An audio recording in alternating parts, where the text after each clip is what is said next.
Bonjour et bienvenue sur le blog Testa Outdoor. Nous reçoit aujourd'hui Pierre-Michel Amiel de la société Venoplus. Alors avec lui, nous allons aborder aujourd'hui principalement la récupération par électrostimulation après une activité physique. Bonjour Pierre-Michel. Bonjour Jean-Marc. Alors pouvez-vous vous présenter aux lecteurs et aux éditeurs du blog et, Alors, et présenter également aussi par la même occasion la société Venoplus. donc moi je suis co-gérant de la société exactement Adrem Technologies qui fabrique le Venoplus. En fait, Venoplus est une gamme d'électrostimulateurs qui a été lancée en 2004 dans le domaine médical. Aujourd'hui, on a 3 applications médicales et une application donc dans la récupération du sportif.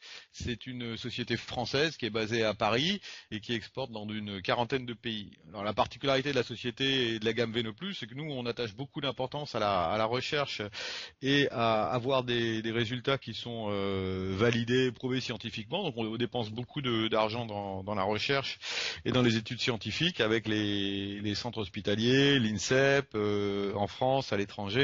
Et on essaye de démontrer les choses qu'on avance dans un monde où malheureusement il y a beaucoup de choses qui sont dites, notamment dans le sport, pour des raisons de marketing, et on essaye de se distinguer par une approche scientifique. Voilà. Donc, comme vous venez de le dire, Venoplus Sport est né d'une étude scientifique avec une étroite collaboration de nombreux sportifs. Pourquoi cette démarche? Est-ce que les études qui existaient déjà sur ce domaine ne suffisaient pas? Alors c'est une bonne question. En fait, nous donc on a une technologie qui a été lancée en 2004, comme je le disais dans le domaine médical, et on s'est aperçu entre en gros 2004 et 2009-2010 que la technologie avait des effets intéressants chez les sportifs. Donc on a commencé à travailler, à faire une première étude un peu pour positionner les connaissances avec l'INSEP. Donc c'était une étude qui était faite chez des footballeurs, et on a comparé en fait la récupération avec le froid, la récupération passive, et donc on a approché de plus en plus les phénomènes physiologiques de cette récupération, et on a pu comprendre que vous aviez en fait 2 types de récupération qui pouvaient être intéressantes quand on avait une approche avec l'électrostimulation. C'est d'abord une récupération locale, ce que nous on appelle locale, c'est-à-dire qu'on va chercher à améliorer la récupération des muscles qui ont travaillé, mais il y a une autre récupération que nous on appelait systémique, mais qui est connue, ou globale, c'est-à-dire une récupération qui touche le corps entier, et pour la faire fonctionner, cette récupération d'une manière satisfaisante, il faut avoir des vertus ce qu'apporte notre électrostimulateur. Notre ambition, c'est d'approcher le plus possible la récupération active en fait, et si possible dans les conditions d'une récupération passive. Alors je sais pas si c'est facile de communiquer comme ça sur des termes qui sont peut-être un peu spécifiques, mais on touche aux fondamentaux de la physiologie. Ce qui est intéressant, c'est qu'on pourra parler, si vous voulez, Jean-Marc, plus précisément de la récupération, mais Tout à fait, tout à fait. Déjà, j'ai une petite question par rapport à ce que vous venez de dire. C'est quoi la récupération active et c'est quoi la récupération passive? D'accord. Alors, en fait, quand on parle de récupération, si vous voulez, moi je mets de côté tout ce qui est nutrition, sommeil, qui sont les indispensables. On va dire, il n'y a pas de débat. Il faut avoir une bonne alimentation et il faut avoir des temps de récupération qui sont indispensables. Vous qui faites de l'ultra trail, vous savez que vous ne pouvez pas enchaîner des grosses doses d'entraînement ou des grosses compétitions sans un minimum de récupération et que la nature reprenne ses droits. Et puis après, vous avez en fait, voilà, vous avez des récupérations qui permettent d'améliorer cette performance entre les sessions. Et qu'est-ce qui se passe en fait? Ça a été reconnu, c'est reconnu entre les épreuves. Vous avez d'abord un métabolisme qui va changer. Alors ça, c'est le métabolisme, il change notamment à cause de l'augmentation du taux de lactate dans le sang, la modification du pH. Et ça, la récupération naturelle va prendre ses droits au bout de 1 heure, 2 heures, 3 heures. Donc si vous faites rien, votre métabolisme va retourner au métabolisme de base pendant un certain temps. Alors, la récupération active, elle va chercher à raccourcir ce délai. C'est-à-dire au lieu d'avoir 3 heures, par exemple, de récupération ou 2 heures de récupération entre des épreuves, alors ça dépend de la charge de l'épreuve, bien sûr, on va essayer d'avoir une demi-heure ou 3 quarts d'heure. Donc c'est bien connu. Alors en France, c'est vrai que c'est pratiqué moins, on va dire, que dans certains pays enfin dire moins systématiquement que certains pays comme l'Australie ou les États-Unis, par exemple, où là vous voyez les sportifs notamment sur le banc de touche qui font de la récupération active avant de rentrer sur le terrain, etc. Donc en France, bien sûr, les sportifs le font à haut niveau. Là, l'intérêt, c'est de raccourcir ce temps de récupération. Hein. Alors ça, c'est une récupération qu'on va appeler justement métabolique systémique, c'est-à-dire qu'on va chercher à modifier le temps de récupération. Et là, c'est une des applications de notre appareil. Et puis après, vous avez une autre récupération que nous, on appelle locale, qui est bien connue, mais qui est moins facile à mesurer. Et il s'agit en fait plus particulièrement de tout ce qui est relatif aux crampes ou aux courbatures. Alors en anglais, c'est les courbatures, c'est delayed onset muscle soreness. Donc il y a eu beaucoup de recherches là-dessus, et c'est moins facile à mesurer parce que c'est assez subjectif d'une part. Deuxièmement, ça dépend beaucoup des charges de travail musculaire, des types d'efforts qu'on fait. Et troisièmement, pour avoir vraiment une connaissance scientifique de ces modifications, il faut souvent faire des biopsies. Donc c'est assez invasif pour les athlètes. Alors nous, notre appareil joue en fait électrostimulation joue sur les deux et comme vous le savez, la clé pour un sportif, c'est à la fois de pouvoir enchaîner des sessions, hein, digérer des sessions, et aussi de ne pas avoir justement ce phénomène de crampes et de courbatures. Et nous, on joue sur les deux. On joue à la fois sur le systémique, c'est-à-dire qu'on va récupérer, par exemple, dans une mi-temps de football, on va essayer de mieux récupérer pour envisager la deuxième mi-temps, et aussi, notamment dans le running, dans le trail, de pouvoir enchaîner des entraînements d'un jour à l'autre en ayant moins de courbatures ou moins de crampes, par exemple. Donc c'est deux phénomènes qui sont différents. Hein. Moi j'insiste, il y a un phénomène qui est vraiment métabolique global et un phénomène qui est local. Et on est les seuls aujourd'hui à faire dans le monde des recherches comme ça très précises sur ces deux phénomènes.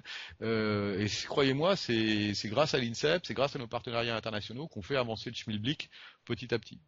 D'accord. Donc on voit que l'électrostimulation sert énormément pour la récupération active. Et donc déjà j'ai une première question. Comment fonctionne l'électrostimulation? Ça consiste en quoi au juste? Alors, quand on parle d'électrostimulation, c'est un univers, hein, si vous voulez. Il y a un univers dans lequel il y a plusieurs techniques, on va dire.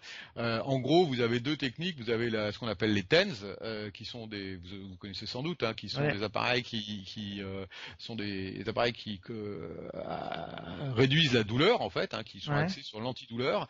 Et puis, vous avez ce qu'on appelle l'EMS, hein, Electromuscle Stimulation, qui sont des appareils qui vont justement faire contracter les muscles. Hein. Le TENS, le principe, c'est de couper la sensation de douleur, l'influx nerveux de douleur, alors que dans la stimulation musculaire, ce qu'on cherche, c'est faire contracter le muscle. Alors, quand on va dans ce monde de l'EMS, hein, il y a deux grandes familles encore, ça se dédouble. Il y a d'une part les muscles qui contractent et qui vont procurer un effet, c'est-à-dire on va chercher à augmenter le volume musculaire ou on va faire un effet de massage, etc. Et puis vous avez des produits comme le nôtre, et nous on est très peu dans ce domaine, qui vont en fait contracter le muscle sans que celui-ci ne travaille, non pas pour avoir un effet sur le muscle lui-même, si vous voulez, donc le muscle ne va pas changer ou très peu changer son métabolisme, mais par contre il va avoir des effets sur les flux sanguins. Hein, donc l'intérêt de l'utilisation d'appareils comme Venoplus Sport, c'est de engager des flux sanguins, et ces flux sanguins ils vont être à peu près ceux d'une récupération active à 30%, 20% de VO2 max. Alors c'est pas facile à calculer parce que dans la récupération active, le muscle va travailler, alors que nous, le muscle ne va pas travailler. Donc ça, on le mesure avec des techniques très précises de spectroscopie proche infrarouge, c'est-à-dire qu'on peut dire le muscle ne travaille pratiquement pas. Pourtant, il y a des volumes artériels et donc des volumes veineux qui vont être engagés, qui vont permettre en fait ce qu'on appelle une élimination meilleure des lactates, et puis un apport de sang artériel très très significatif. Alors ça c'est une science à part entière, c'est-à-dire que tout le monde veut faire évidemment des volumes et tout le monde veut faire des résultats, mais en réalité ces résultats ils se mesurent pas par les volumes que vous engagez au niveau local de sang, etc., mais par la performance, parce que le critère essentiel c'est de savoir si derrière effectivement les athlètes ont bien récupéré et ont une meilleure performance. Voilà. D'accord. Mais quand on parle de l'électrostimulation, quels sont les avantages de l'électrostimulation pour la récupération par rapport à des étirements, par exemple? Ah, ça c'est une question essentielle. On en parle beaucoup avec les kinésithérapeutes, les médecins du sport. Alors, si vous voulez, dans les techniques dont je parlais en dehors du la nutrition et du sommeil qu'on met de côté, vous avez donc la compression. Vous avez les étirements, vous avez aussi l'électrostimulation, vous avez le chaud et le froid par exemple. Alors pour ce qui est des étirements, il y a énormément de littérature sur les étirements. Les étirements peuvent être très bénéfiques comme très négatifs, ça dépend totalement de ce qu'on fait, mais les étirements n'ont pas d'effet du tout sur par exemple les lactates, hein. Ça c'est sur la récupération métabolique globale, ça n'a pas d'effet. Par contre ça peut avoir un effet, s'ils sont faits dans de bonnes conditions, il y a un débat là-dessus. Ils peuvent avoir un effet sur la récupération, ce qu'on appellera locale, hein, c'est-à-dire sur les membres, les muscles, les tendons, ça oui. Mais c'est très discuté encore. Alors nous, on n'est pas dans ce monde-là des étirements, hein. On va dire que les étirements aujourd'hui, il n'y a rien qui prouve que vous allez faire une meilleure performance, hein. Vous allez avoir sûrement subjectivement un meilleur, dans certains cas, hein, parce qu'il y a encore des débats. Il y a étirement et étirement. Et donc vous allez avoir un meilleur confort, une meilleure récupération entre guillemets qui va se traduire par un sentiment de bien-être ou de pouvoir enchaîner les courses. Par contre, nous, on n'est pas dans le bien-être, si vous voulez, on n'est pas dans le confort, on est dans la performance, hein. Ce qu'on cherche, c'est à savoir si, une fois que vous avez fait cette récupération, vous avez une meilleure performance ou vous n'avez pas de meilleure performance. Et ça se mesure à travers des tests en gros ou de puissance ou bien de distance. Et nous, on a fait les deux, puissance et distance. D'accord. Et avec vos études sur les sportifs de très haut niveau, est-ce qu'ils ont, par exemple, ceux qui faisaient des étirements, les ont petit à petit un petit peu diminués au profit de l'extrastimulation, Alors, ou est-ce qu'ils continuent toujours à s'étirer autant? Alors franchement, voilà, moi je voudrais insister sur une chose, c'est que nous, on n'est pas du tout dans le monde des étirements. Ça, c'est pas notre métier. C'est-à-dire que l'étirement n'est pas du tout un concurrent ou on n'est pas dans le monde de l'étirement. L'étirement, ça, c'est pas notre métier. Nous, on n'a pas d'opinion sur l'étirement, hein. Les sportifs qui travaillent avec nous, ce qu'ils vont faire, c'est plutôt qu'ils vont faire moins de récupération active. C'est-à-dire que ça va se substituer à la récupération active. Et ça, c'est important, hein. On a des sports dans lesquels c'est protocolisé et ça se substitue. Et quelquefois, même, la récupération active n'existait pas. Et puis, il y a encore d'autres sports où la récupération n'était pas assez efficace. C'est-à-dire qu'il y avait, par exemple, de la compression qui était mise. Alors, pendant l'effort, ça, il n'y a aucun problème, puisque nous, l'électrostimulation n'est pas utilisée pendant l'effort. Mais la compression peut être aussi utilisé après l'effort, et c'est vrai que c'est facile à comprendre qu'une électrostimulation, une bonne électrostimulation comme l'appareil Veno Plus, ça va vous permettre d'engager des volumes sanguins beaucoup plus importants qu'une compression, puisque la compression n'a pas d'effet si vous êtes assis, elle a un effet un petit peu anti-œdémateux, mais beaucoup moins fort. Alors ça ne veut pas dire qu'après vous puissiez pas mettre votre compression, hein, mais il faut privilégier l'électrostimulation, et aujourd'hui les entraîneurs, les préparateurs, les kinés commence à favoriser l'électrostimulation. Alors il y a un autre domaine que moi dont je pourrais parler, c'est le chaud et le froid. Donc les études avec l'INSEP ont montré que il y avait peu de résultats sur la compression. Par contre, le froid, hein, a un pouvoir antalgique et le froid est bénéfique. Et aujourd'hui, la plupart des personnes qui s'intéressent à la récupération font un cocktail, si vous voulez, où d'abord vous avez les fondamentaux, hein, c'est-à-dire la nutrition, le sommeil, etc. Ensuite, vous avez bien sûr l'hydratation, hein, très très importante, l'hydratation, je ne l'avais Ouais. pas noté. Et puis après l'effort, en fait, par quoi on commence? Alors on commence aujourd'hui par l'électrostimulation, parce que le plus tôt on commence avec l'électrostimulation pour faire cette élimination des lactates, des déchets métaboliques, le mieux c'est. Il ne faut pas qu'ils s'installent, si vous voulez, au niveau du muscle. Il faut les évacuer, apporter Ouais. du sang oxygéné, et après vous pouvez faire du froid. Et dans le D'accord. froid, vous avez donc ce qu'on appelle la cryothérapie, hein. Vous avez plusieurs techniques. Vous avez les bains, vous avez la cryothérapie de corps entier, vous avez beaucoup de choses, hein, les gilets de froid, etc. Et là, donc, en fonction de l'effort, vous pouvez utiliser plusieurs techniques. Par exemple, c'est évident qu'aujourd'hui, dès qu'il y a des épreuves dans lesquelles les températures sont élevées, même si elles sont d'ailleurs pas très élevées, on demande aux sportifs d'aller faire des bains de froid ou d'alterner le chaud et le froid. Ouais, ça Aujourd'hui, on c'est est vrai. plus voilà, donc ça on les voit bien dans des bassines, etc. Mais il y a d'autres techniques, hein. Il y a du froid qui est local. Là, le pouvoir du froid est reconnu, hein. Il y a des études de l'INSEP que je conseille aux auditeurs de rechercher, parce que c'est bien reconnu. Et nous, on se situe sur un autre, c'est-à-dire que le froid va pas engager des volumes sanguins, hein. Il va pas avoir d'effet sur ces lactates ou vraiment anecdotique. Par contre, il va se pratiquer après l'électrostimulation et il va avoir fait des effets antalgiques excellents. Et il est protocolisé, enfin c'est bien connu, hein. Voilà. D'accord. En fait, c'est super parce que c'était ma question suivante, justement. C'était l'électrostimulation. Peut-elle s'utiliser seule ou compléter d'autres formes de récupération active comme le glaçage et le protocole RICE? Donc, c'est super, vous y avez répondu. Alors, Euh, juste une petite précision, Jean-Marc. Le protocole RICE, hein, donc Rest, Ice, Compression, Elevation, ouais, c'est un protocole qui est utilisé en général après des entorses, après des choses comme d'accord, ça. ouais. Voilà. Alors nous, c'est une utilisation de notre appareil, hein, et par les kinés, c'est-à-dire que nous, on conseille pas d'utiliser l'appareil en dehors d'un conseil médical quand il y a une blessure, hein, du Mhm. type entorse. Donc il s'associe au protocole RICE. Mais le protocole RICE n'est pas un protocole de récupération au D'accord, sens strict, c'est un protocole de réhabilitation, si vous voulez, après une blessure. d'accord, d'accord. Ok. D'ailleurs, il y a un article sur mon blog à ce sujet. Et qu'en est-il des massages? On a parlé du froid. Ah, Est-ce que les massages alors peuvent aussi s'il y rentrer a en jeu? S'il y a des kinésithérapeutes qui nous écoutent, c'est pas facile. Les massages, bien sûr, les massages sont importants, hein, on va dire, les massages sont importants, les massages sont bien connus. Ils apportent énormément de confort aux sportifs. Les sportifs, si vous voulez, c'est un moment de détente, c'est un moment de remise en forme, etc. Là aussi, si vous voulez, si on prend les études scientifiques qui ont été faites, le massage n'apporte pas du tout la même chose qu'une électrostimulation de récupération comme notre appareil. Ça ne veut pas dire qu'un massage très bien fait n'est pas bon. Au contraire, un massage très bien fait peut être excellent. Mais autant d'athlètes, autant de masseurs. Et aujourd'hui, il est impossible d'imaginer sauf pour des gens qui font Roland Garros, vous voyez, des Mhm. sportifs individuels. Il est impossible d'avoir autant de masseurs et de bons masseurs, hein, parce qu'il y a masseurs qui sont pas forcément de même pratique. Même dans des équipes de foot de haut niveau, vous avez quelques masseurs, mais vous n'avez pas autant de masseurs que d'athlètes. Donc le massage, si vous voulez, s'inscrit dans ce cocktail, dans ce panel de méthodes. Mais là aussi, on a beaucoup moins de preuves scientifiques sur la performance après le massage. Bien sûr, le bien-être, le délassement sont importants, hein. Mais si on parle de performance, on n'est pas dans le même monde. C'est-à-dire que ce qu'on veut faire, c'est vraiment refaire une performance, refaire un effort. Alors je sais que par exemple dans le cyclisme, nous on travaille beaucoup avec des cyclistes qui sont bien massés après les étapes par exemple, hein.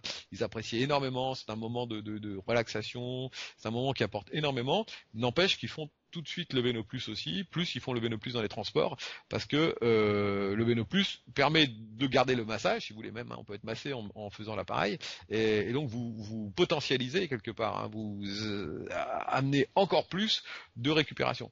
Et donc le Veno Plus peut être aussi, on parlait du froid, mais par exemple on associe aujourd'hui dans des sports comme le canoë-kayak plusieurs techniques, dont le gilet de froid par exemple, hein, Ouais. au Veno Plus. L'avantage de notre appareil, c'est qu'il peut être facilement associé à d'autres techniques, hein, si vous voulez, en même temps, par exemple. En même temps, c'est-à-dire par exemple, si on utilise Venopus sur les mollets ou Oui. sur les cuisses, on peut utiliser le glaçage en même temps sur l'autre partie du corps? Alors, voilà, quand vous pouvez utiliser le glaçage sur, par exemple, un gilet de froid pour faire baisser votre température centrale, ce qui est très important quand il fait très chaud. Vous voyez, faire baisser la température, c'est un enjeu. Il y a beaucoup de recherches d'ailleurs sur le rôle de la température dans la récupération et de faire baisser la température, hein. C'est un sujet de recherche aujourd'hui à l'INSEP et dans d'autres centres de recherche. Par contre, comme je disais, il faut toujours mettre le Venoplus avant le glaçage, par exemple, sur les jambes, hein. C'est très important parce que si vous avez cette sensation d'antalgie du froid qui est un peu nuisible à l'électrostimulation, donc il faut toujours faire l'électrostimulation avant le froid. Mais le protocole, normalement, c'est, par exemple sur les jambes, c'est de faire l'électrostimulation et après du froid si besoin, hein. Et sinon, si vous faites du froid, par exemple du froid sur le haut du corps ou avec un gilet pour faire baisser la température, hein.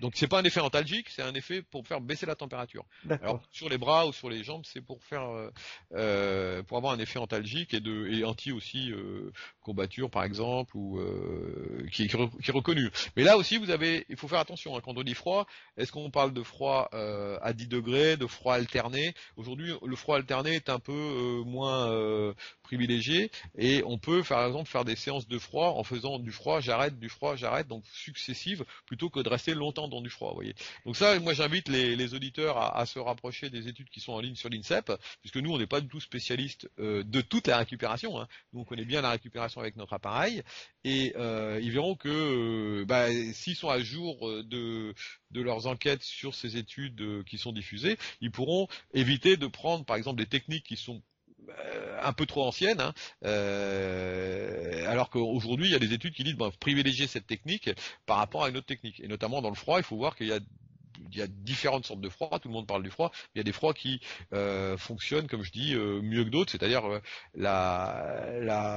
l'alternance est peut-être moins privilégiée chaud-froid plutôt, que du froid. Et le froid par succession de froid, hein, on fait du froid, on arrête, peut être bénéfique. Mais ça, c'est pas mon secteur, c'est pas mon domaine de compétence, et je dis, allez voir un peu les études qui sont mises en ligne par l'INSEP. D'accord. On va revenir à Vélo Plus Sport. J'ai pu voir le testant qu'il y avait deux utilisations, locale et globale. Et donc, on va commencer d'abord par la globale. Pourquoi il faut se concentrer d'abord sur les mollets? Alors, je vous remercie de me poser cette question, Jean-Marc. Si vous voulez, avant notre appareil, hein, sans être prétentieux, avant notre appareil, en fait, la récupération était vue comme une récupération, si vous voulez, plutôt sur les muscles qui avaient travaillé. Donc le principe, c'est de dire les gros muscles comme les quadriceps sont à privilégier, notamment pour les coureurs, et donc les mollets sont finalement un peu négligés. Nous, on a apporté ce concept qui est notre concept fondamental. Hein. Je sais que c'est nouveau, mais c'était reconnu dans le médical. C'est-à-dire que depuis longtemps, on sait dans le monde médical, qui est notre origine, on sait que la pompe du mollet est essentielle.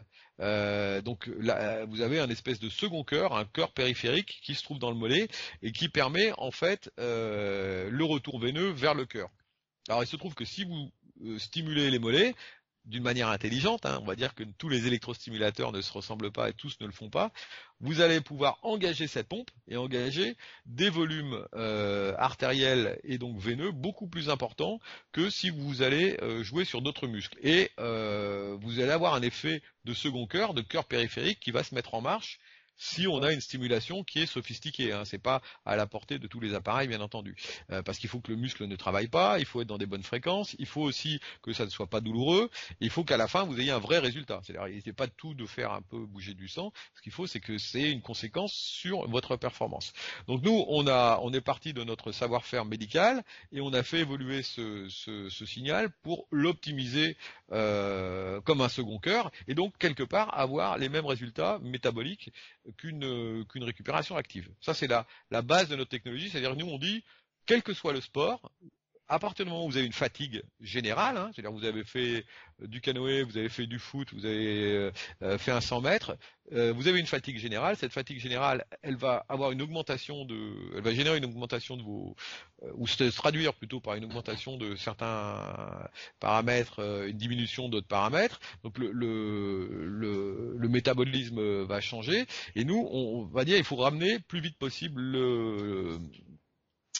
les éléments à l'homéostasie, c'est-à-dire à la norme. Et là, si vous utilisez le mollet, c'est le plus rentable. Ça, c'est pour ça on dit stimuler le second cœur. Voilà. Maintenant, vous avez des muscles qui ont une charge de travail particulière, hein, par exemple les bras ou les quadriceps ou les ischios, etc. Et là, vous pouvez donc, en général, si vous avez dans des sports d'endurance, hein, ou dans des sports comme le trail où vous avez les quadriceps vont être très demandés, très sollicités. À ce moment-là, ces muscles, en fonction des personnes, hein, parce qu'il y a des personnes qui vont plus ou moins souffrir, vont être plus sollicités. Et donc, on va mettre l'appareil sur les muscles qui ont été sollicités pour éviter les courbatures, hein, pour éviter les crampes. Mais ça, c'est un problème local. On n'est plus dans le même monde. Alors, je vais vous donner un exemple. En canoë-kayak aux Jeux Olympiques, notre appareil a été utilisé en récupération globale sur les mollets, c'est-à-dire qu'on peut très bien se servir des bras, mais finalement avoir les bras pas très fatigués parce que c'est un sprint, hein, donc on va travailler sur des épreuves assez courtes et finalement les bras n'ont pas une charge de travail énorme, hein, mais par contre une fatigue métabolique très très lourde et on va récupérer entre les manches avec les mollets et si par contre on fait des entraînements très durs ou des 1000 mètres, on va récupérer sur les bras qui ont travaillé. Et c'est pareil pour tous les sports, c'est-à-dire que si vous faites un enchaînement de 400, un enchaînement des mi-temps des manches de taekwondo, de judo, vous allez avoir une fatigue globale sur laquelle vous allez avoir une récupération avec l'appareil en le mettant donc sur les mollets parce que c'est votre second cœur.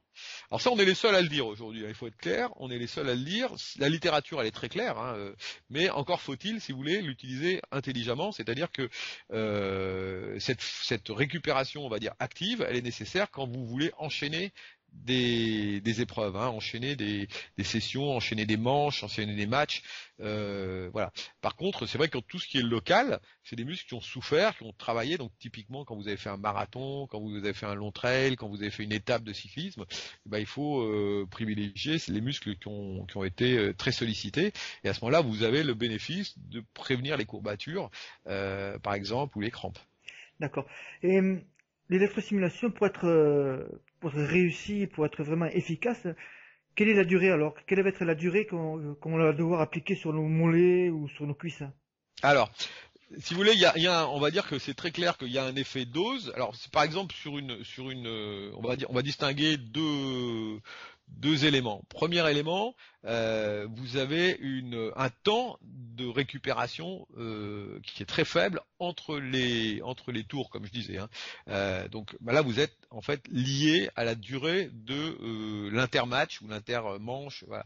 Donc ce qu'on peut dire aujourd'hui, c'est que grosso modo, avec notre appareil, si vous n'avez pas au minimum 3 minutes, vous n'avez aucun effet. C'est-à-dire les effets vont se déclencher, ça c'est prouvé. On voit les taux dans les courbes, les taux commencer à changer au bout de 3 minutes. Donc en dessous de 3 minutes, il n'y a rien à faire. Donc ça veut dire, est-ce que je peux utiliser l'électrostimulation quand je fais un changement de position Au tennis, par exemple? au tennis, par exemple, où vous avez, je crois, 1 minute 30, c'est pas la peine d'y penser. Voilà, là vous n'avez pas assez. Mais au bout de 3 minutes, vous voyez des effets. Alors évidemment, si vous faites que 3 minutes et vous avez une autre manche après, c'est peu. Nous, on a des équipes de foot qui ont protocolisé l'appareil, notamment en Ligue 2 et en Ligue 1, à la mi-temps, et qui l'utilisent en moyenne, puisqu'ils l'ont fait là sur presque une saison, on va dire une demi-saison, ils arrivent à l'utiliser entre 5 minutes et 9 minutes. Vous voyez, ils ont un quart d'heure, il faut qu'ils rentrent, etc. Mais si on est bien préparé, on peut l'utiliser entre 5 et 9 minutes. Et nous, on sait que pour une mi-temps, si vous avez encore une mi-temps derrière de 45 minutes, utiliser l'appareil 9 minutes ou 8 minutes ou 7 minutes, c'est très bien. Ça vous permet déjà de bien récupérer.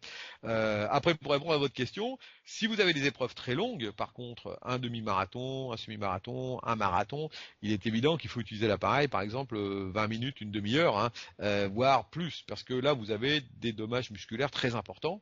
Donc, en gros, on va dire, quand on a une épreuve courte, on peut se satisfaire de vraiment un temps minimal de récupération. Quand vous avez eu des entraînements, par exemple, vous faites des entraînements, j'imagine, tous les soirs. Par exemple, nous on travaille avec des triathlètes, des Ironman qui tous les jours ont 3 heures, 4 heures d'entraînement. Là, une demi-heure, si vous voulez, qui est la durée du programme Vélo Plus Sport, suffit. Et puis quand vous êtes dans la phase compétition, vous faites une grosse charge, vous avez votre Ironman, vous avez votre trail, les Templiers, vous avez l'UTMB, etc. Alors là, bien sûr, une demi-heure est le minimum, c'est-à-dire que plus vous en faites, mieux c'est, parce que lors de cette compétition, les muscles ont vraiment souffert. Alors nous, par exemple, on a équipé les athlètes pour le marathon des sables, qui avaient des grosses doses d'épreuves, très lourd. Et c'est des gens à qui on a dit le soir, il faut quand même faire une demi-heure minimum, voire 1 heure si vous pouvez. De même en Xterra, je sais pas si vous connaissez je connais le Xterra, voilà. Triathlon vert un peu. Voilà, et avec des étapes. Et là, les athlètes à qui on avait donné l'appareil l'utilisaient pareil entre une demi-heure et 1 heure. Alors en le positionnant sur les électrodes sur différents muscles, mais avec ils ont pu encaisser des charges d'épreuves, de compétition très lourdes sur une semaine, quoi. Là, on est sur des épreuves de type raid, et là, si vous voulez, c'est normal qu'on fasse confiance à l'appareil, mais au moins qu'on l'utilise sur une durée plus longue. Ça reste exceptionnel, bien sûr. On fait pas un marathon tous les jours en général, mais il y a quand même des gens qui ont des épreuves exceptionnelles, et nous, on les accompagne aujourd'hui avec bénéfice. Enfin, les retours sont unanimes sur la prévention des courbatures et des crampes sur les épreuves longues. Mais par contre, la stimulation doit être plus longue. Voilà, il y a un effet dose, clairement. D'accord. Et par exemple, pour les athlètes qui s'entraînent 6 jours sur 7, est-ce que sur le jour de récupération qu'ils ont, ils peuvent utiliser ils peuvent utiliser Vélo Plus Sport? Alors, Ou Jean-Marc. c'est uniquement après l'effort, quoi. Alors, tout à fait. Nous, on a plusieurs scénarios, on va dire, d'utilisation. Premier scénario d'utilisation, c'est l'entraînement, hein. C'est dès que vous avez fait votre entraînement, le plus tôt possible après l'entraînement. Deuxièmement, dans la vie de tous les jours, c'est vrai que l'appareil, à partir du moment où vous avez des stations assises prolongées, des transports, c'est-à-dire si le cinquième jour, c'est un jour où vous allez faire des transports, etc., vous l'utilisez. Bon, à part ça, il n'y a pas énormément de raisons de l'utiliser, sauf si vous êtes en station debout prolongée, c'est-à-dire qu'il va se créer quand même des stases veineuses et tout ce que vous ferez pour éliminer ces stases veineuses sera bénéfique, hein. Et puis parce qu'il faut savoir que les sportifs ont souvent des veines qui sont surcalibrées, hein. Ils ont des veines qui augmentent de calibre, donc ils vont avoir des phénomènes de stase plus importants que les personnes non sportives. Et si vous voulez, toute station assise ou debout prolongée, il aurait encore plus et encore plus vécu comme une agression. Donc un petit coup de veineux plus le soir va être bénéfique. Et puis surtout dans ces périodes de transport, si on a beaucoup d'athlètes qui aiment beaucoup l'appareil quand ils prennent l'avion, quand ils ont des longs trajets en bus, parce que pour les mêmes raisons, si vous voulez, le circuit, la circulation va être faible et le muscle va être gorgé de sang pendant longtemps, veineux, et c'est un peu nuisible. Donc ça, c'est ce qu'on appelle la stase veineuse ou le mauvais retour veineux, mais qui est particulièrement existant en fait chez ces sportifs. Alors tant qu'ils font du sport, après tant qu'ils bougent, les muscles se contractent, on va dire que ça va compenser ces phénomènes de stase.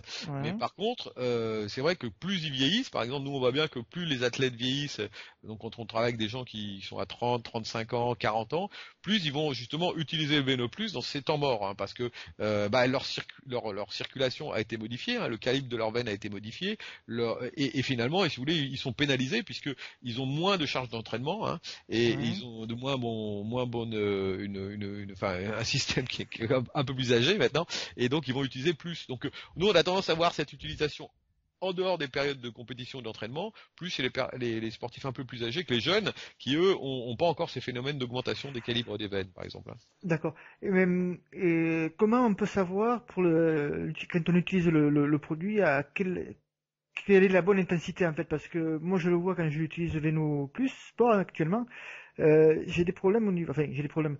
J'ai du mal à calibrer, à savoir si je suis à la bonne intensité. Quand je peux le savoir ça en fait. Très bien. Alors ça, c'est un vrai sujet. Vous avez raison. La réponse, elle est assez simple, hein. En fait, d'abord, il faut dire que la réaction que vous avez, c'est-à-dire que la diffusion du signal à travers les électrodes va dépendre de beaucoup de facteurs. L'âge des électrodes, en gros, l'état de votre peau, est-ce qu'elle est sèche, est-ce qu'elle est humide, la position des électrodes. C'est-à-dire, nous, on a des électrodes qui sont, contrairement à d'autres fabricants, larges et qui acceptent d'être mises un peu, si vous voulez, d'une manière moins précise. On cherche pas le point moteur, hein. Donc ça c'est très important. Et la dernière chose, c'est le fait que vous ayez eu des crèmes par exemple, ce qui est il faut éviter, hein. Alors l'important dans notre technologie, donc ça on l'a très bien mesuré avec des machines à ultrasons dédiées. L'important c'est que vous ayez un bon battement. Il faut que le battement soit visible. Alors D'accord. quelquefois en fonction donc de l'âge des électrodes, de l'état de la peau, etc. Il peut y avoir quelques volts de différence, hein, mais l'important c'est de voir un bon battement. Une fois que vous avez eu un bon battement, nous on sait que de toute manière les flux engagés, à partir comme je vous disais de 3 minutes, 4 minutes, alors ça peut être très rapide, hein, aussi, ça peut être 1 minute chez certains athlètes qui ont des super muscles, mais vous avez des flux engagés qui sont suffisants pour la récupération. Et deuxièmement, il faut jamais que le battement soit douloureux, ça n'a absolument aucun intérêt, hein, c'est-à-dire que vous n'avez pas plus de sang qui va arriver si votre muscle travaille énormément, parce que nous on a mesuré cette consommation d'oxygène par le muscle, pas besoin qu'il batte beaucoup, pas besoin qu'il engage une grosse contraction, il y a juste un effet de seuil à partir du moment où vous avez une contraction qui est bien visible. Et si jamais vous sentez une petite douleur à la contraction, ce qui peut arriver parce que le voltage est trop haut, il suffit de diminuer d'1 ou 2 volts. Donc j'aurais simplement une bonne contraction, bien visible, sans douleur, suffit largement. Et ça, c'est démontré, si vous voulez, c'est-à-dire qu'on a mesuré l'efficacité de cette contraction. Alors, par contre, le voltage peut être un jour différent, même de D'accord. plusieurs volts, hein. Mm. Sur moi-même, qui suis un bon connaisseur de l'appareil, en fonction des électrodes ou de la température ambiante ou de l'humidité, je peux avoir plusieurs volts de différence. Mais je me fie qu'au battement. Le battement doit être confortable. Ok, d'accord. Vous en avez parlé tout à l'heure par rapport à la concurrence, comme Compex ou Cefar qui font aussi dans leur appareil d'électrostimulation de la récupération. Euh, quelles sont les différences alors, avec le Veno Plus Sport?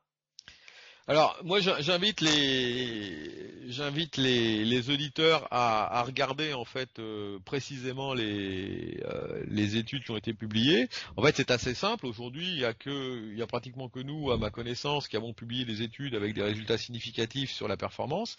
Ça, c'est la première chose. C'est-à-dire, ce qu'on cherche à la fin, c'est quand même d'améliorer sa performance. Et vous voulez, on fait pas du marketing, hein. On est là pour être utilisé dans des vraies conditions. Ensuite, c'est vrai que, bon, moi, chez Normal, on est plus jeune que les autres sociétés que vous avez citées, hein. Donc, c'est normal qu'on se compare à eux. Les différences, si vous voulez, c'est de se concentrer pour nous sur les phénomènes d'engagement des flux sanguins, c'est-à-dire de maximiser les résultats sur les volumes engagés de flux pour drainer en fait, éliminer et après avoir ce confort, ces propriétés d'amélioration des conditions de récupération. Alors que bon bah les autres sociétés en sont pas arrivées là. C'est certain que si vous voulez on essaye toujours d'arriver à avoir des résultats, mais il y a un choix des composants, il y a un choix des fréquences, qui est important de notre part et qui fait l'objet de recherches tous les jours, hein. Donc si vous voulez, après il faut voir à la fin qu'est-ce qui est mieux en termes de résultats. Il y a des sociétés qui vont vous dire il faut par exemple agir sur les gros muscles. Mhm. Nous, on dit non, il faut agir sur le second cœur qui est le mollet, par exemple. Il y a des sociétés qui vont vous dire il faut être, par exemple, couché pour stimuler. Nous, on va dire non. Si vous voulez avoir une bonne stimulation, il faut avoir une certaine position. Vous voyez. Donc nous, on a été très précis dans les conditions optimum d'utilisation des matériels. Et aujourd'hui, bah, je crois qu'il n'y a pas tellement photo sur les résultats. Alors c'est normal, si vous voulez, comme dans la compression, il y a beaucoup de marques différentes qui vont proposer et avancer des résultats. Mhm. Moi, ce qui est important pour moi, c'est d'avoir des partenaires et des utilisateurs qui savent exactement ce que fait l'appareil et pourquoi il est bon. Alors ça, c'est la recherche, hein. C'est-à-dire que D'accord. on va dire que l'appareil qui a été utilisé au jeu n'est pas l'appareil d'aujourd'hui et l'appareil de demain sera encore différent parce que chaque jour on essaye de faire encore avancer la recherche. Et quand je dis la recherche, c'est vraiment, si vous voulez, cette différenciation par exemple entre la récupération systémique ou globale et la récupération locale, c'est quelque chose que nous sommes les seuls aujourd'hui à avoir mis en avant et qui fait changer la vision des choses. C'est-à-dire que les gens comprennent qu'il y a un avant et un après étude Vélo plus Sport.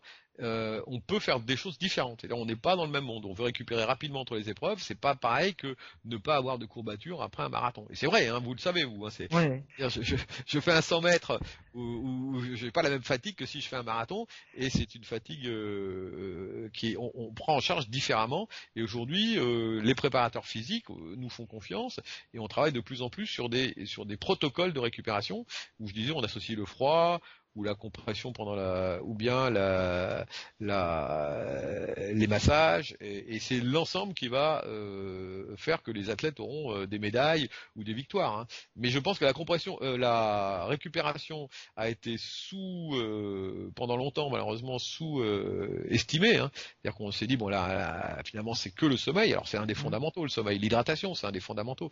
Mais après il y a quand on veut un gain marginal, et ce gain marginal il est de plus en plus dur à avoir, on a à établir plusieurs disons scénarios, et chaque préparateur aujourd'hui, avec toutes ces petites pièces du puzzle, commence à dire l'électrostimulation est essentielle parce qu'elle permet de faire ce que d'autres choses ne permettent pas. C'est-à-dire qu'il y a typiquement, par exemple, la récupération active qui est essentielle, elle n'est pas pratiquée, et l'électrostimulation peut être une alternative. Vous voyez, typiquement. Donc ça, on a des gens D'accord. qui disent aujourd'hui, je le fais en alternative parce que je peux pas faire ma récupération active. Et puis il y a des problèmes à la récupération active, notamment la récupération active va donc entamer vos réserves en glycogène, par exemple. Donc si vous D'accord. avez une épreuve avec une mi-temps puis une prolongation, vous avez entamé vos réserves en glycogène, et si vous faites de la récupération active, vous allez encore entamer ces réserves parce que le glycogène va mettre du temps à être synthétisé. Et si vous voulez, nous, on va pas du tout faire travailler le muscle avec notre appareil. D'accord. Voilà. Et je parlerai aussi des crampes parce que moi je pense que c'est assez intéressant de voir qu'il y a beaucoup de retours très positifs sur l'utilisation de notre appareil. Alors donc en récupération locale pour prévenir les crampes. Et ça, les crampes sont bien connues du sportif. Alors il faut pas dire que 100% des sportifs vont éliminer leurs crampes. C'est pas vrai. Les crampes c'est un monde un peu. On parlait des étirements. C'est Mhm. compliqué les crampes. Hein. C'est un monde compliqué. C'est un monde où encore il y a beaucoup de débats. Mais nous ce qu'on voit, c'est qu'il y a beaucoup de sportifs qui peuvent comme ça terminer des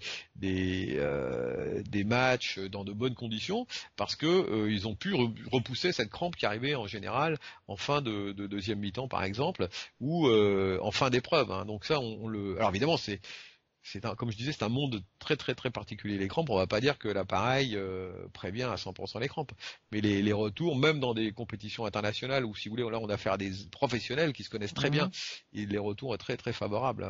C'est ça qui est intéressant, c'est qu'on fait avancer, si vous voulez, la démarche scientifique. Et là, je pense que j'invite à nos éditeurs à nous contacter s'ils veulent plus d'éléments sur comment fonctionne l'appareil sur ce point-là. D'accord. Donc, pour finir, j'ai deux dernières questions à vous poser. Euh, Quelles sont les prochaines évolutions générales qu'on peut s'attendre sur l'électrostimulation?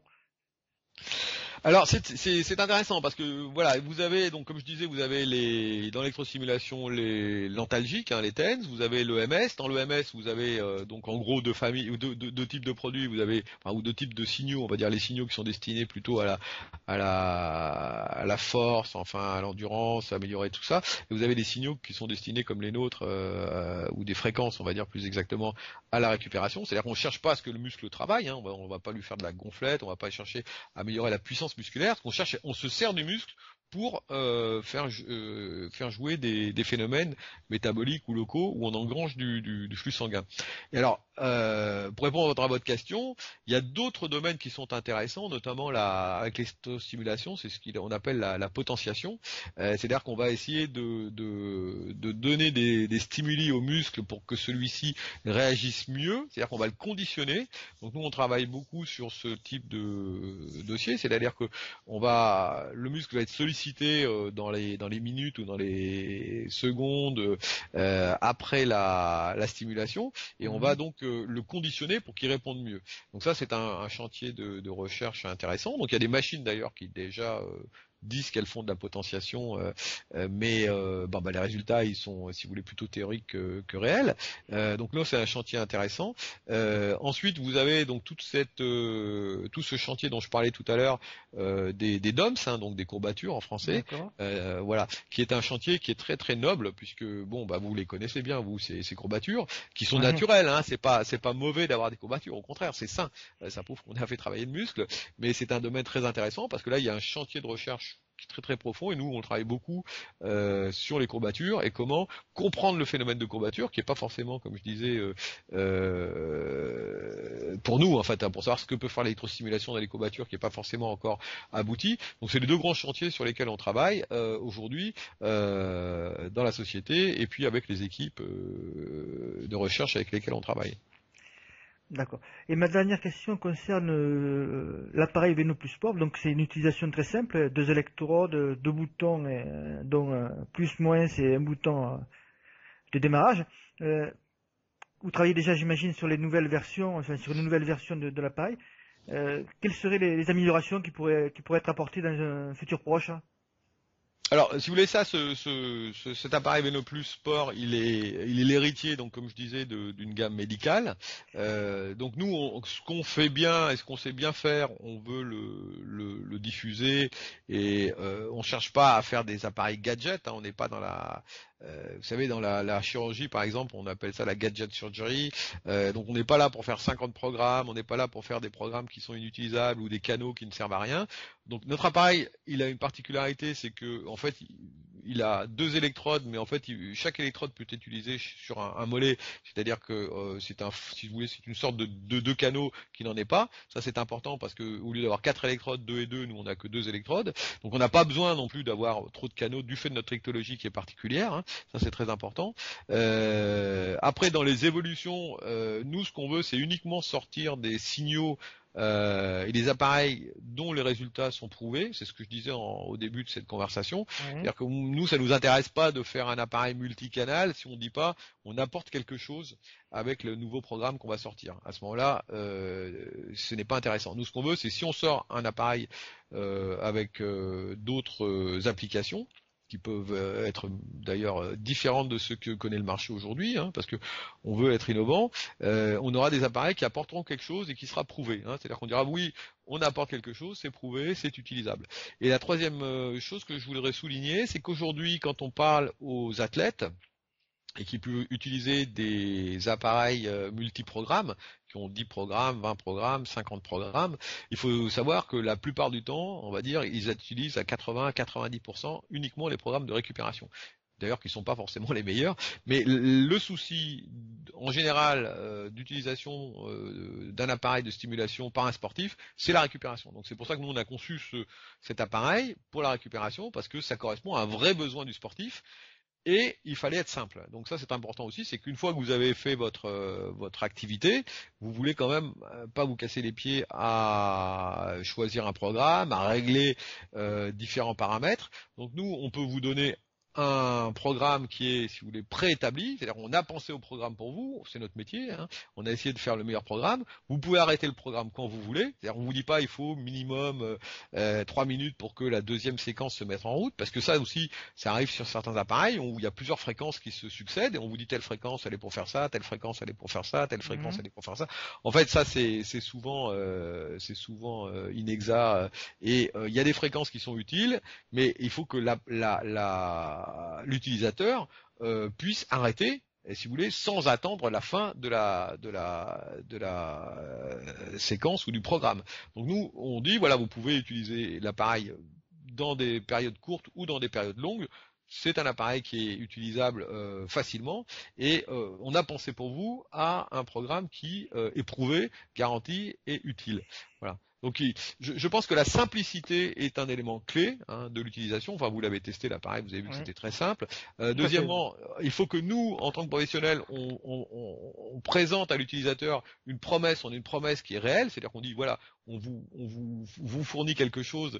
En gros, si vous n'avez pas fait de sport, l'appareil ne vous sert à rien. Si vous faites beaucoup de sport, l'appareil va vous servir, mais en même temps, plus vous faites, on va dire, de sport, plus il va essayer quand même d'utiliser toutes les méthodes, parce qu'il n'y a pas que cette méthode. Hein, on n'est pas là pour dire il n'y a qu'une méthode de récupération. Et puis troisièmement, c'est un appareil qui doit être abordable, c'est-à-dire que évidemment on peut faire beaucoup de canaux. Mais c'est après un prix plus élevé. C'est-à-dire que nous on sait faire, hein, c'est pas un problème de technologie, mais c'est vrai que si on veut faire bénéficier au plus grand nombre d'utilisateurs sportifs l'appareil, donc chacun ait son appareil facile à utiliser. On peut pas non plus proposer des appareils à plusieurs centaines d'euros parce que à ce moment-là ils sont inabordables et on passe à côté d'une bonne récupération. Donc si vous voulez, pour reprendre ce que vous disiez, les étirements, on va dire le succès des étirements aussi, c'est parce que je le fais tout seul, c'est facile. Hein, j'ai pas besoin d'un équipement. L'électrostimulation, c'est vrai que c'est un équipement, donc il faut un investissement et ça nécessite, je pense, une implication dans une logique de récupération. Je me dis d'abord, la récupération c'est important, c'est-à-dire l'hydratation, la nutrition, le sommeil, et après j'ai la récupération, et la récupération c'est très important dans la durée, si vous voulez. Je le fais pas une fois, je le fais.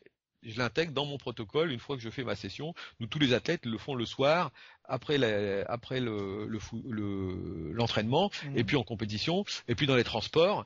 Et ça, c'est très important parce que ça doit devenir un protocole. Et là, c'est là qu'on en retire les bienfaits, si vous voulez. C'est que on l'a fait tous les jours, et finalement, comme c'est simple, on peut le faire tous les jours.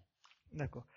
Mais l'interview touche à sa fin. Je pense que là, les auditeurs les lecteurs du blog auront de quoi faire et pour comprendre les électrostimulations, l'importance des électrostimulations pour la récupération. Et je vous remercie pour toutes ces précisions et pour cette interview. C'est moi, Jean-Marc, c'est très aimable de m'avoir appelé. Je suis toujours un peu bavard quand on parle de vélo plus sport, hein, mais on est passionné dans la société, que je rappelle est une société française et nous on défend aussi à cette occasion les athlètes français et je suis content que vous m'ayez interviewé parce que comme je le disais, il y a beaucoup de chances de pouvoir développer ce produit aujourd'hui et de pouvoir travailler avec des experts et de faire avancer vraiment la récupération grâce à l'électrostimulation. Tout à fait. Et je vous souhaite une bonne journée. Je vous dis à une prochaine. Merci beaucoup Jean-Marc.